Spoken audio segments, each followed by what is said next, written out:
ಲೋಕಸಭೆ ಚುನಾವಣೆಗೆ ಕೆಲವೇ ತಿಂಗಳು ಬಾಕಿ ಇವೆ. ಇದರ ಬೆನ್ನಲ್ಲೇ ರಾಜ್ಯ ಬಿಜೆಪಿ ಸಹ ಲೋಕಸಭಾ ಚುನಾವಣೆಗೆ ಪೂರ್ವಭಾವಿ ಸಭೆ ನಡೆಸಿದೆ. ಈ ಬಾರಿ ಹೆಚ್ಚಿನ ಸ್ಥಾನ ಗಳಿಸಲು ಬಿಜೆಪಿ ಸಕಲ ಸಿದ್ಧತೆ ಮಾಡಿಕೊಳ್ಳುತ್ತಿದೆ. ಕೇಂದ್ರ ನಾಯಕರನ್ನು ಕರ್ನಾಟಕದಿಂದ ಲೋಕಸಭೆ ಚುನಾವಣೆಗೆ ಕಣಕ್ಕಿಳಿಸಲು ಬಿಜೆಪಿ ಚಿಂತನೆ ನಡೆಸಿದೆ. ಬಿಜೆಪಿ ಮೂಲಗಳ ಮಾಹಿತಿ ಪ್ರಕಾರ ವಿತ್ತ ಸಚಿವೆ ನಿರ್ಮಲಾ ಸೀತಾರಾಮನ್ ಮತ್ತು ವಿದೇಶಾಂಗ ಸಚಿವ ಎಸ್ ಜೈಶಂಕರ್ ಅವರು ಮುಂಬರುವ ಲೋಕಸಭೆಗೆ ಚುನಾವಣೆಯಲ್ಲಿ ಕರ್ನಾಟಕದಿಂದ ಸ್ಪರ್ಧಿಸಲಿದ್ದಾರೆ ಎಂದು ಹೇಳಲಾಗುತ್ತಿದೆ. ರಾಜ್ಯಸಭಾ ಸದಸ್ಯರಾಗಿರುವ ಕೇಂದ್ರ ಸಚಿವರು ಲೋಕಸಭೆ ಚುನಾವಣೆಗೆ ಸ್ಪರ್ಧಿಸಬೇಕೆಂದು ಬಿಜೆಪಿ ಬಯಸಿದೆ. ಅದರಂತೆ ನಿರ್ಮಲಾ ಸೀತಾರಾಮನ್ ಹಾಗೂ ಜೈಶಂಕರ್ ಅಂತವರಿಗೆ ಸೂಕ್ತ ಸೇಟುಗಳನ್ನು ಹುಡುಕಲಾಗುತ್ತಿದೆ. ನಿರ್ಮಲಾ ಅವರು ಕರಾವಳಿ ಕರ್ನಾಟಕ ಮತ್ತು ಜೈಶಂಕರ್ ಬೆಂಗಳೂರು ದಕ್ಷಿಣದಿಂದ ಪ್ರತಿನಿಧಿಸುವ ಚಿಂತನೆಗಳು ನಡೆಯುತ್ತಿವೆ. ಮೂಲಗಳ ಪ್ರಕಾರ ಪ್ರಸ್ತುತ ಕೇಸರಿ ಭದ್ರಕೋಟೆಯಾಗಿರುವ ದಕ್ಷಿಣ ಕನ್ನಡ ಅಥವಾ ಉತ್ತರ ಕನ್ನಡ ಕ್ಷೇತ್ರದಿಂದ ನಿರ್ಮಲಾ ಸೀತಾರಾಮನ್ ಅವರನ್ನು ಕಣಕ್ಕಿಳಿಸಲು ಬಿಜೆಪಿ ಚಿಂತನೆ ನಡೆಸಿದೆ. ಜೊತೆಗೆ ಜೈಶಂಕರ್ಗೆ ಹಲವು ಆಯ್ಕೆಗಳಿವೆ. ಹಿಂದುತ್ವದ ಫೈರ್ ಬ್ರ್ಯಾಂಡ್ ಅನಂತ್ ಕುಮಾರ್ ಹೆಗಡೆ ಪ್ರಸ್ತುತ ಸಂಸದರಾಗಿರುವ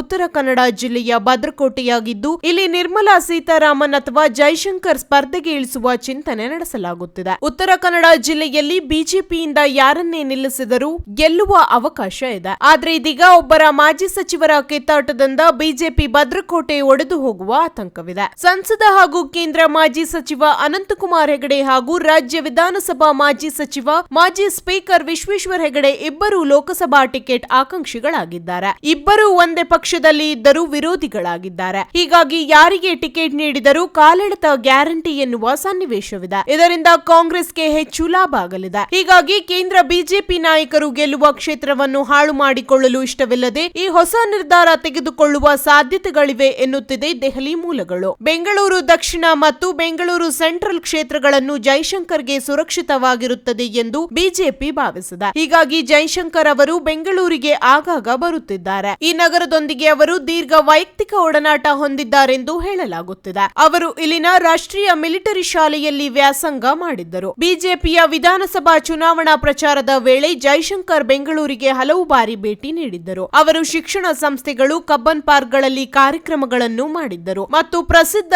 ವಿವಿಪುರಂ ಫುಡ್ ಸ್ಟ್ರೀಟ್ ನಲ್ಲಿಯೂ ತಿನ್ನಲು ಅವರು ಹೋಗಿರುವುದಿದೆ. ಪಿಇಎಸ್ ವಿಶ್ವವಿದ್ಯಾಲಯದ ವಿದ್ಯಾರ್ಥಿಗಳೊಂದಿಗೆ ಸಂವಾದ ನಡೆಸಲು ಅವರು ಕಳೆದ ವಾರ ಸಹ ಆಗಮಿಸಿದ್ದರು. ಬೆಂಗಳೂರು ದಕ್ಷಿಣಕ್ಕೆ ಕರ್ನಾಟಕ ಬಿಜೆಪಿ ಉಪಾಧ್ಯಕ್ಷೆ ತೇಜಸ್ವಿನಿ ಅನಂತಕುಮಾರ್ ಹೆಸರು ಕೇಳಿ ಬರುತ್ತಿದೆ ಎಂದು ಹೇಳಲಾಗುತ್ತಿದೆ. ತೇಜಸ್ವಿನಿ ದಿವಂಗತ ಮಾಜಿ ಕೇಂದ್ರ ಸಚಿವ ಎಚ್ ಎನ್ ಅನಂತಕುಮಾರ್ ಅವರ ಪತ್ನಿ. ಅನಂತಕುಮಾರ್ 1996ರಿಂದ ಸತತ 6 ಅವಧಿಗೆ ಬೆಂಗಳೂರು ದಕ್ಷಿಣವನ್ನು ಪ್ರತಿನಿಧಿಸಿದ್ದರು. 2018ರಲ್ಲಿ ಅವರ ಅಕಾಲಿಕ ಮರಣದ ನಂತರ ತೇಜಸ್ವಿನಿ ಅವರು 2019ರ ಲೋಕಸಭಾ ಅಭ್ಯರ್ಥಿಯಾಗಿ ಉತ್ತರಾಧಿಕಾರಿಯಾಗುತ್ತಾರೆ ಎಂದು ವ್ಯಾಪಕವಾಗಿ ನಿರೀಕ್ಷಿಸಲಾಗಿತ್ತು. ಆದರೆ ಬಿಜೆಪಿಯು ರಾಜಕೀಯವಾಗಿ ಹಸಿರು ನಿಶಾನೆ ತೋರಿದ್ದ ಸೂರ್ಯ ಅವರನ್ನು ಕಣಕ್ಕಿಳಿಸುವ ಮೂಲಕ ಅಚ್ಚರಿ ಮೂಡಿಸಿತ್ತು. ಆದರೆ ಇದೀಗ ಸೂರ್ಯ ಅವರಿಗೆ ಟಿಕೆಟ್ ಇಲ್ಲಿಯೇ ನೀಡಿದರೆ ಕೇಂದ್ರದ ಒಬ್ಬರು ನಾಯಕರು ಕರಾವಳಿ ಕರ್ನಾಟಕದಲ್ಲಿ ಸ್ಪರ್ಧೆ ಮಾಡುವ ಸಾಧ್ಯತೆ ಇದೆ ಎನ್ನಲಾಗುತ್ತಿದೆ. ಮುಂದಿನ ದಿನದಲ್ಲಿ ಪಕ್ಷದ ವರಿಷ್ಠರು ಏನು ನಿರ್ಣಯ ತೆಗೆದುಕೊಳ್ಳುತ್ತಾರೆ ಎಂಬುದರ ಮೇಲೆ ಬದಲಾವಣೆ ನಿಂತಿದೆ.